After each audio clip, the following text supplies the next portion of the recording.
갑작스럽게 큰 돈이 생겼다면 절대 하지 말아야 될 것들이 있습니다. 로또에 당첨된 사람들은 평생을 돈 걱정 없이 살 거라고 생각하지만 실제 통계를 살펴보면 다시 가난하게 사는 사람들이 훨씬 많았죠. 어쩌면 당연한 결과였습니다. 원숭이한테 바나나를 주면 당장 먹고 치워버리는 것처럼 가난한 사람들은 생각지도 못한 목돈이 생기면 수년 내로 다시 가난하게 살게 될 수밖에 없습니다. 왜냐하면 돈을 올바르게 대하는 방법을 전혀 모르기 때문이죠. 저도 돈이 정말로 없던 시절에는 부자가 되는 상상을 많이 해봤거든요. 친구 결혼식에 슈퍼카를 타고 가는 상상, 부모님한테 집을 사주는 상상도 많이 해봤는데 돌이켜보니까 이게 가난한 사람들이 하는 전형적인 사고방식이었던 거죠. 만약에 지금 저한테 수십억이라는 돈이 생긴다면 저는 무조건 이것들을 지킬 것 같은데요. 어쩌면 지금 당장은 아닐지라도 인생에서 언제 기회가 찾아올지 모르잖아요. 그래서 갑작스럽게 큰 돈이 생긴다면 어떻게 해야 될지 미리 생각해두는 게 좋겠죠. 억돈이 생긴다는 건 여러 가지 경우가 있겠지만 대표적으로는 로또, 투자 성공, 아니면은 상속을 받는 경우인데 이렇게 노력 없이 100% 운으로만 얻게 된 돈들은요 무조건 다 털리게 되어 있습니다. 아니 심지어 큰 돈이 생기기 전보다 더 못 사는 경우도 많다고 해요. 우리가 봤을 때는 진짜 한심해 보이기도 하지만 이런 일들이 벌어지는 건 금융지능이 낮거나 남들이 시키는 일만 하고 살아왔거나 아니면은 밑바닥부터 천천히 돈을 모아보고 불려본 경험이 없기 때문이겠죠. 우선은 첫 번째부터 말씀드려 볼게요. 첫 번째는요, 목돈이 생겼다는 것을 그 누구한테도 말하면 안 된다는 겁니다. 친구나 지인, 직장 동료는 물론이고요, 가족, 여자친구, SNS까지 그 누구한테도 말하면 안 됩니다. 특히 노력과 열정으로 돈을 번 게 아니라 노력 없이 쉽게 벌게 된 돈들은요, 다른 사람들의 시기 질투의 대상이 될 수밖에 없습니다. 아무리 대박이 나서 입이 근질거리고 자랑을 하고 싶더라도요, 자랑에서 얻을 수 있는 실질적인 이득은 없고 괜히 말해서 보는 손해만 몇천만 원이 넘을 거예요. 사람들은요, 남이 돈을 벌었다고 하면 별의별 방법으로 연락을 하고 접근을 하게 됩니다. 요즘 사정이 어렵다고 돈 좀 빌려달라고 하는 사람도 생길 거고 같이 사업을 해보자고 하는 사람도 생기게 될 겁니다. 아무리 친했고 오래 보고 지냈더라도요, 그 관계에서 돈이라는 게 끼게 되면 시간이 지나서 결국에는 그 관계는 망가지게 되더라고요. 진짜로 자랑을 하고 싶다면요, 만약에 20억이라는 돈이 생겼으면 가족한테는 2억만 벌었다고 말하고 지인들한테는 2천만 원 정도 벌었다고만 자랑을 하는 게 서로 기분도 안 나쁘고 자랑을 해서 어느 정도의 기분도 낼 수가 있겠죠. 그리고 운이 좋게 돈을 벌었으면요, 자랑할 생각부터 하지 말고 이것부터 하시는 게 좋은데 바로 나쁜 빚부터 정리를 하시는 겁니다. 빚도 두 가지 종류가 있어요. 좋은 빚과 나쁜 빚이 있는데 좋은 빚이 뭐냐면요, 은행에 갖다 바치는 이자보다 그 빚을 이용해서 들어오는 돈이 더 많은 건 좋은 빚입니다. 쉽게 말해서 내 통장에서 나가는 돈보다 들어오는 돈이 더 많은 걸 좋은 빚이라고 하죠. 이거는 부자 아빠 가난한 아빠라는 책을 보신 분들은 다들 들어보셨을 이야기라고 생각하고요. 반대로 나쁜 빚은 뭘까요? 나쁜 빚은요, 고금리 대출부터 시작해서 카드론이나 마이너스 통장, 학자금 대출, 자동차 할부 등등 이자 부담이 크거나 돈을 버는 게 아니라 소비하기 위해서 썼던 대출들은 나쁜 빚입니다. 돈이라는 건요, 특히 큰 돈이 있을 때는요, 통장에 가만히 모셔두는 게 아니라 돈이 올바르게 일할 수 있도록 해주는 게 중요하거든요. 제가 봤을 때는요, 부자로 살 사람과 가난하게 살 사람의 가장 큰 차이점은요, 부자가 될 사람은 큰 돈이 생기면 어떻게 돈을 불릴지 고민하지만 반대로 가난한 사람들은 어떻게 소비를 할지 생각하거든요. 그래서 가난하게 살고 싶지 않다면요, 나한테 돈을 벌어다 주지 않는 나쁜 빚은 빠르게 정리를 하고 새 시작, 새 출발을 하시는 게 좋습니다. 그리고 남는 돈으로 이제 소비를 하는 게 아니라 돈을 불리는 방법을 공부를 해보는 거죠. 대신 나쁜 빚을 없애고도요, 수십억이 통장에 있다고 해서 직장은 절대 그만두면 안 됩니다. 특히 돈이 생겼다고 해서 감정적으로 그만두면 무조건 후회해요. 아무리 목돈이 있다고 해도요, 내 통장 잔고가 줄어드는 걸 계속 보고 있으면 진짜 스트레스 받거든요. 그래서 부수입을 만들거나 투자 공부를 하고 금융지능을 쌓는 동안 직장은 절대로 생각 없이 그만두지 말고 직장이 아니어도 직장 월급만큼 현금 흐름이 나올 수가 있는 것들을 만들기 전까지는 다니셔야 됩니다. 그리고 큰 돈이 있다고 해도요, 바로 투자에 뛰어들지 말고 한 3개월 정도는 무조건 공부만 하시고요, 소액부터 시작하셔야 됩니다. 한 번에 2배, 3배 이상 불려서 수십억 벌겠다고 무작정 뛰어들면요, 그 돈 금방 다 털립니다. 바로 뭔가를 하려고 하지 마세요.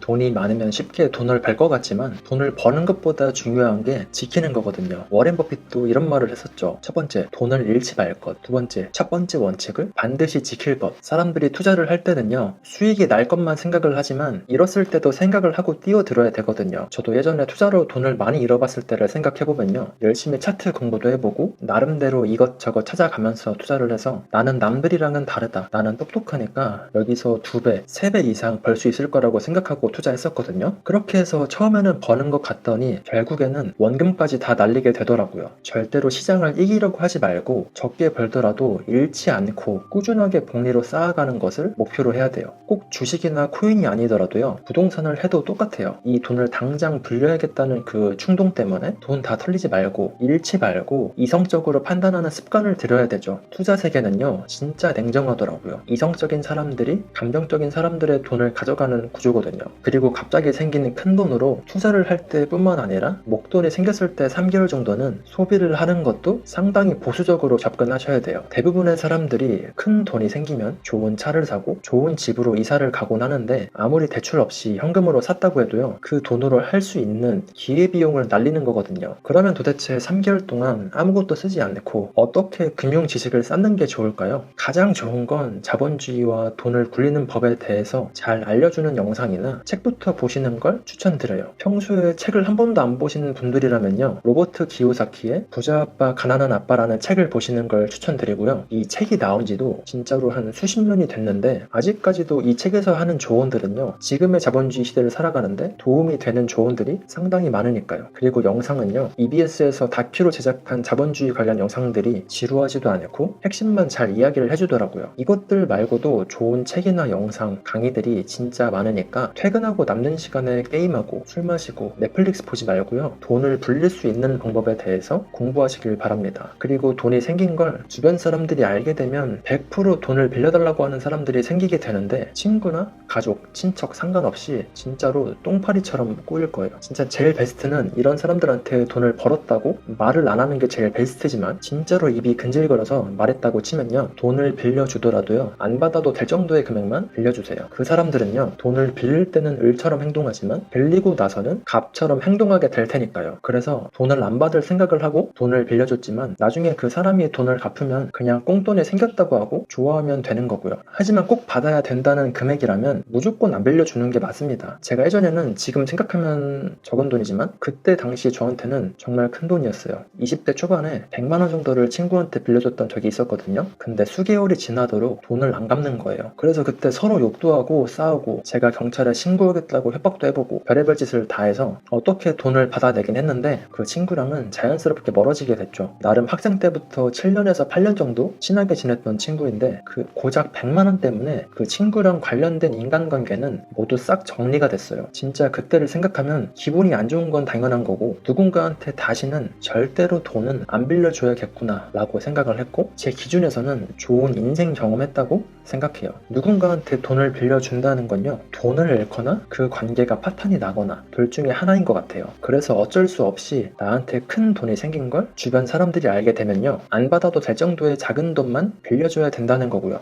애초에 주변 사람들이 모르게 하는 게 제일 베스트이긴 합니다. 뭐 이런 거 말고도 돈이 많으면 가족도 주변 사람들도 믿을 수가 없는 게, 지금 세상은 없는 돈도 만들어서 받으려고 보험 사기로 살인도 하는 마당에 누구를 믿겠어요. 지금의 자본주의 세상은요, 돈 말고 믿을 게 하나도 없습니다. 그래서 행복하려고 돈을 버는 거지만 갑작스럽게 큰 돈이 생기면 오히려 불행해지기도 하는 것 같아요. 그래서 제가 만약에 30억 정도 돈이 생긴다면 제 주변 사람들한테는 3천만 원 정도만 벌었다고 주변 사람들한테 말할 것 같아요.